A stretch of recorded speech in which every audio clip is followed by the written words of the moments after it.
क्या आप जानते हैं कि दुनिया की आधी आबादी इस 3300 किलोमीटर रेडियस के एक छोटे से दायरे में रहती है। इस दायरे में कौन कौन से ममालिक हैं, इस दायरे का कैसे पता चला और ये दायरा सदियों तक क्यों इतना मशहूर रहा, ये सब और बहुत कुछ आप जानेंगे इस वीडियो में। सो हमारे चैनल को सब्सक्राइब कर लें। Welcome back. 2013 में सोशल मीडिया के सारफ ने एक अनोखी दरियाफ्त अपने रेडिट अकाउंट पर शेयर की। ये टेक्सास में इंग्लिश के प्रोफेसर हैं जिनका नाम केन मेयर है।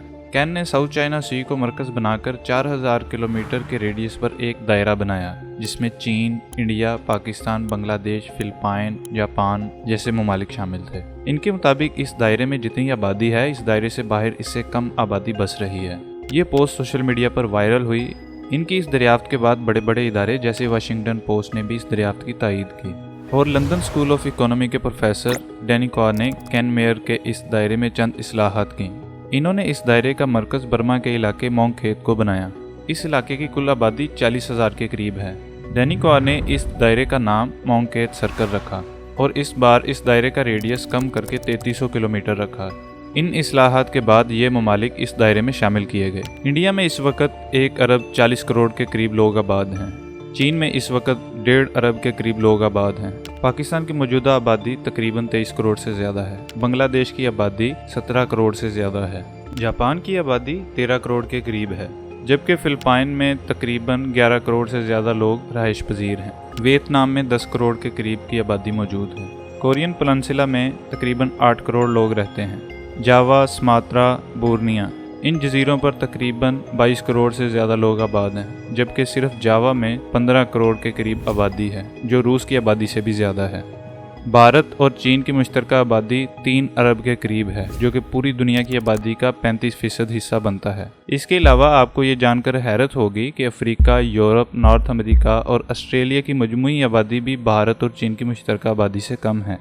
यहाँ आपको मैं ये बताता चलूँ कि अफ्रीका में इस वक्त 1 अरब 21 करोड़, यूरोप में 74.8 करोड़, नॉर्थ अमेरिका में 57.9 और ऑस्ट्रेलिया में 2.5 करोड़ से ज़्यादा लोग आबाद हैं। इस दायरे की एक खास बात यह है कि इसका एक बहुत बड़ा हिस्सा गैर आबाद है, यानी दुनिया के गैर गुंजान आबाद इलाके भी इस दायरे में मौजूद हैं। मंगोलिया की आबादी इस कदर कम है कि हर स्क्वायर किलोमीटर के हिसाब से वहाँ पर 2 अफराद मुकीम हैं।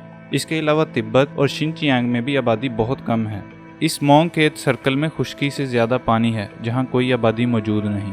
इस मोंगखेत सर्कल की एक ख़ास बात यह भी है कि इसमें सबसे ज़्यादा मुस्लिम, हिंदू और बुद्धिस्ट मौजूद हैं। हिंदू और बुद्धिस्ट का इस रीजन में कसीर तादाद में होना समझ आता है, क्योंकि यहाँ दोनों मज़ाहब के मराकज़ मौजूद हैं। मगर यहाँ की मुस्लिम आबादी बाकी दुनिया की मुस्लिम आबादी से ज़्यादा क्यों है? क्योंकि ज़्यादातर मुसलमानों की अक्सरियत मिडल ईस्ट में मौजूद है, जिसको अरब वर्ल्ड भी कहा जाता है। तो फिर आखिर कैसे इस रीजन में मुसलमान बाकी दुनिया से ज़्यादा हो सकते हैं? इसको कुछ इस तरीके से हल किया जाता है कि पाकिस्तान, बांग्लादेश, इंडोनेशिया और भारत में 80 करोड़ से ज़्यादा मुसलमान रहायश पजीर हैं। ये आबादी मिडल ईस्ट और अफ्रीका की मुसलमान आबादी से दोगुना से ज़्यादा है। सिर्फ भारत की एक स्टेट उत्तर प्रदेश में दुनिया के 19% मुसलमान आबाद हैं। इसके अलावा चाइना में शाम से ज़्यादा मुसलमान आबादी मौजूद है। इस रीजन की आबादी कई हज़ार सालों से बाकी दुनिया की निस्बत ज़्यादा रही है।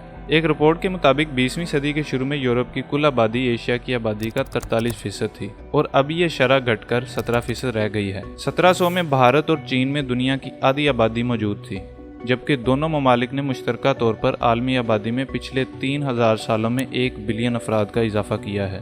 इन 3000 सालों में इस रीजन की आबादी तसलसल से दुनिया की कसीर तरीन आबादी रही है। इसकी एक वजह यह है कि चीन और भारत दोनों में आबी ज़खायर कसरत से मौजूद हैं।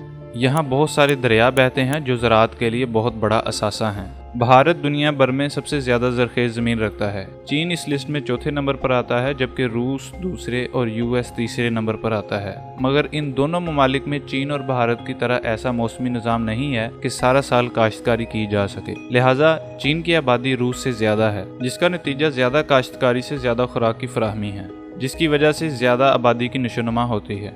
इसके अलावा एक अंसर ये भी है कि इस इलाके में चावल का इस्तेमाल गंदम की निस्बत ज़्यादा होता रहा है और 1 एकड़ चावल सालाना 16 अफराद की खुराक की ज़रूरत पूरी कर सकते हैं, जबकि इसके उलट यूरोप और मिडल ईस्ट में गंदम का ज़्यादा इस्तेमाल होता रहा है। 1 एकड़ गंदम सिर्फ 6 लोगों की सालाना खुराक की ज़रूरत पूरी कर सकती है। यानी खुराक की कमी के बायस यूरोप और मिडल ईस्ट में एशिया की निस्बत कम आबादी की नशोनुमा होती है। यही वजह है कि इस छोटे से दायरे में दुनिया की सबसे ज़्यादा आबादी मौजूद है। लेकिन अब ये सूरत हाल बदलने वाली है, क्योंकि इस वक्त चीन की आबादी तेज़ी से कम हो रही है। चीन की आबादी में कमी की क्या वजूहात हैं वो हमने इस वीडियो में डिस्कस की हुई हैं। अगर आप वो जानना चाहते हैं तो आप ये वीडियो देखें। आज के लिए बस इतना ही। क्या इस वीडियो ने आपकी मालूमात में इजाफा किया है? कमेंट सेक्शन में अपने राय का इजहार ज़रूर कीजिएगा। अगर आपको ये वीडियो पसंद आई है तो लाइक करना मत भूलिएगा। अगली वीडियो में मुलाकात होगी, तब तक के लिए अल्लाह हाफिज़।